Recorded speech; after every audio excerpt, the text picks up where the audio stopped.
সবাইকে স্বাগতম বাংলা ফার্মিং টিপসে। আজ আমি আমার ড্রাগন বাগানে একটি গুরুত্বপূর্ণ কাজ করতে যাচ্ছি। আপনারা দেখতে পারছেন একটি গাছে অনেকগুলো নতুন ডাল বের হয়েছে, প্রায় 10 থেকে 12টা ডাল।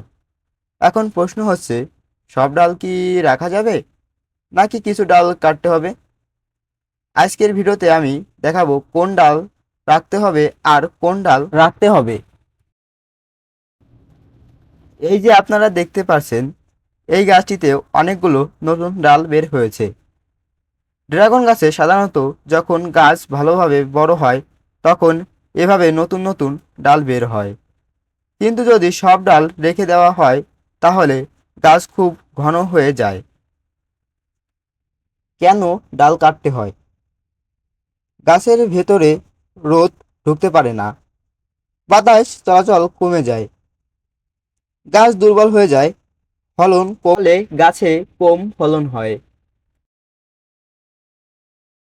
এই ডালগুলো ধারালো ছুরি বা পুনার দিয়ে কেটে ফেলতে হবে। কাটার সময় একটু উপরের দিক থেকে কাটতে হবে। এখন আমি দেখাচ্ছি কোন ডালগুলো কাটতে হবে। খুব চিকন বা দুর্বল ডাল, নিচের দিকে ঝুলে থাকা ডাল, খুব বেশি ঘন হয়ে গেছে এমন ডাল।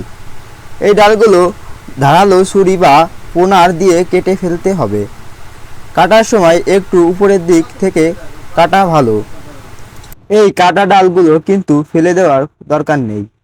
এই ডালগুলো দিয়ে খুব সহজেই নতুন ড্রাগন গাছ তৈরি করা যায়, তাই এগুলো রেখে দিলে পরে লাগানো যাবে।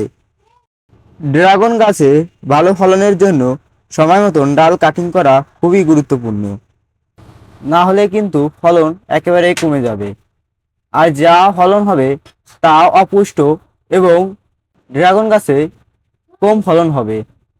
তাই এজন্যই ড্রাগন গাছের ডাল কাটা অত্যন্ত প্রয়োজনীয়।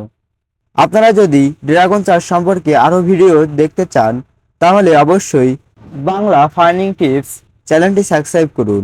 ভিডিওটি সম্পূর্ণ দেখার জন্য সবাইকে ধন্যবাদ।